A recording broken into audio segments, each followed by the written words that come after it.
Merry Christmas, everybody. I really wanted to title this particular video that people should go where the goodness is. Now, I am a person who has studied the Bible my entire life. I have listened to countless of sermons. I have analyzed many different books and pieces of literature and poetry and all kinds of different things. I'm very interested in analysis. And I really like to take different aspects of culture and society, and I really love to analyze those things and kind of like work it out and everything else. So recently, I have been looking at culture through the eyes of the goodness of God. Because I personally believe that God wants to pour out His goodness on people in such a way that people normally don't expect, they normally don't anticipate, and they normally don't necessarily believe for.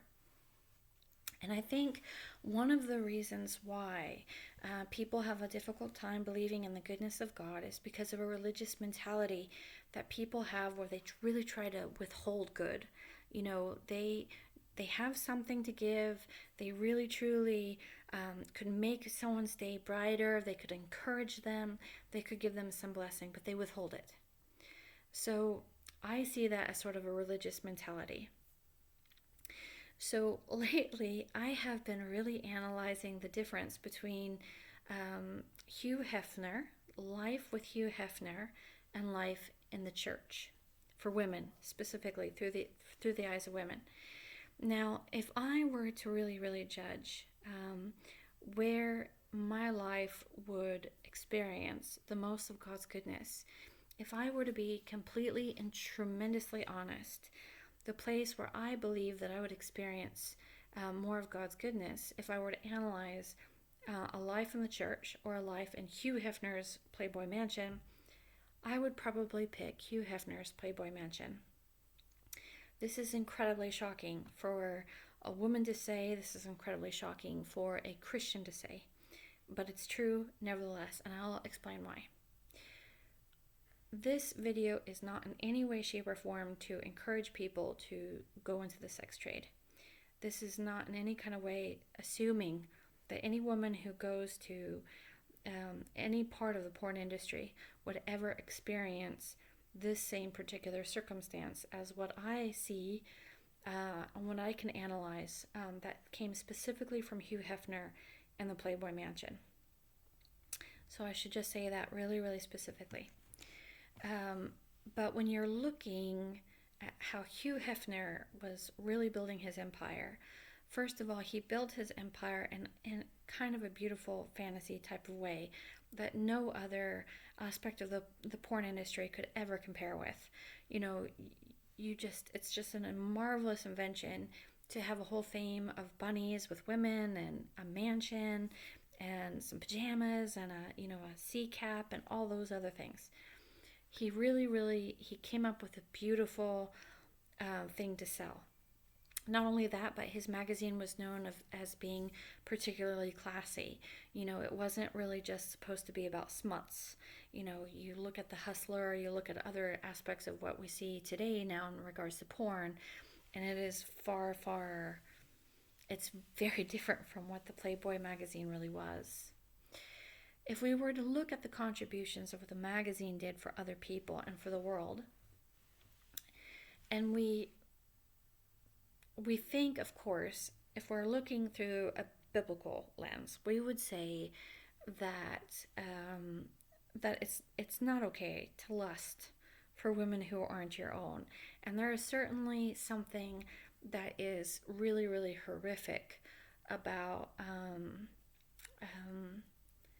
seeing a lot of naked women and having them a lot of very accessible, and what that does to the male psyche. Nevertheless, I really want to point out that the Playboy Mansion and the Playboy Magazine, did countless of different things for the military and for men who were serving abroad in the military. And I actually really, if I had a son or if I had a father or if we even had a husband who was off into Iraq or Vietnam or some other war. And he was just seeing the horror of hell every single day. And he took one of those magazines and became happy for 10 minutes or 20 minutes or an hour, or however long it took for him to read that magazine. I actually, if I were to be completely honest, I couldn't, as a wife, fault my husband for that. I don't believe that God would ever fault a man for that either. You know, sometimes life is so horrific. To see something beautiful, like a beautiful naked woman, could be incredibly helpful. So that is one thing that I think that the Playboy magazine absolutely offered to countless of men, definitely countless of men in the military, and I definitely think that they should get credit for that. But the second thing that I really, really want to bring up about Hugh Hefner is his goodness towards women. He didn't withhold. He could have withheld a little bit. He could have done a lot less than what he did. But most of the women who were playmates in his magazine, he kept an eye out for and he watched over. His ex-wives, his ex-girlfriends, he kept an eye on them. He never just pitched them out. As far as I know, maybe there were some women he did pitch out, I don't know. But there were countless of women he never let go of. So even if the relationship ended and he moved on and found somebody else, he always, always looked after the women that he had been in relationship with. And that's admirable. Because lots of men just pitch them out and just move on. They don't even care. Then the second thing is the incredible opportunity that he gave those women. He gave them opportunity for work, for different projects within the industry. He gave many, many women opportunities to become movie stars and singers, and countless of other things. He gave women incredible opportunity to travel, to have some kind of financial success. The girlfriends that he had, he definitely took care of. I mean, they went on shopping sprees, had marvelous trips, and everything else like that. So he built an empire on women, but he also gave back to women a lot. And I think that he should be respected and he should be admired for that, because he didn't just take, he also gave. So when I look at the church and when I think of how they treat women, well, they have like lots and lots of rules, and it's usually about women completely pressing down any of their desires to be seen, to be heard, to be looked at, to be admired as women, to receive any kind of goodness for their womanness or their contributions, that they should basically be completely invisible and in the back. And so if I were to compare, and that's why when I compare the life in a church, where you're just like, you're wearing all these clothes and and you're never getting any credit, and nothing good is ever happening to you. You never get any opportunity. Your husband is getting all that stuff, or the pastor is getting all that stuff. There's not much competition. Hugh Hefner wins every single time. That's not to say that like I said, the sex trade is still a dark, dark, horrible place, so no one should just assume that that's what they're going to get when they enter into the sex world. But there's something to be said for it. And you might argue, yes, but he never married those women. There was never a super, super long-term commitment. But these days, you don't have any guarantee, even if he's broke and he withholds goodness from you. So, ladies, I really suggest to you, go where the goodness is. Now, I had thought about making this video sometime in the future, but I decided to basically talk about this now. And the reason being is because I just got done reading a news article from Fox News about how conservative women understand that if they were women who were part of the news media on the left, they would be celebrated as women. They would be given good things. They would be receiving Gucci bags and success and a platform and everything else. But as conservative women, they didn't. And the news article suggested that because the left has more of the news media, that is one of the reasons why liberal leftist women are more successful than conservative women.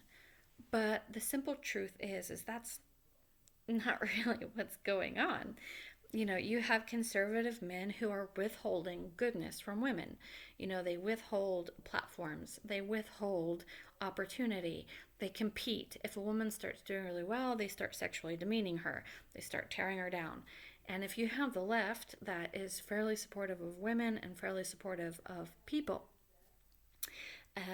they're going to do better. They're going to have better lives. They're going to feel better. So the left is definitely being a better source of the goodness of God towards women. Now you could say, oh, but they're not a very godly party. They're still showing the goodness of God. So go ahead and put a box in that, if box that up if you can. Conservative party is not. And even those women's testimonies that their lives are a lot less than it would be if they were part of the left shows that the Conservative Party is not doing good towards their women. They're withholding. They're keeping them back. They're holding them down.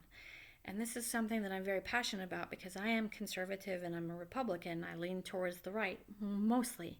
Although you could definitely suggest that maybe I'm more center too, because I also, I try to go with what is right rather than simply like following the sort of things that you're supposed to follow. So that being said,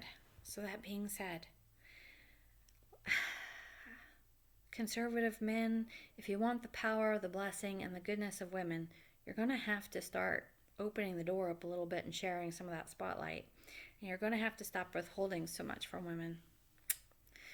Don't like that, but it's true, and it will make you more successful, and you will do better, and you will become more powerful for it. Now, I know that you would like the resources of women so that you can control and dominate her stuff, and therefore be able to dominate and control other people and things. But ultimately, it blows up in your own face, so don't do that. So men, treat women well. And girls, go where the goodness is. Make sure it's good, and it's not just looking good. Make sure that it's really truly a good opportunity.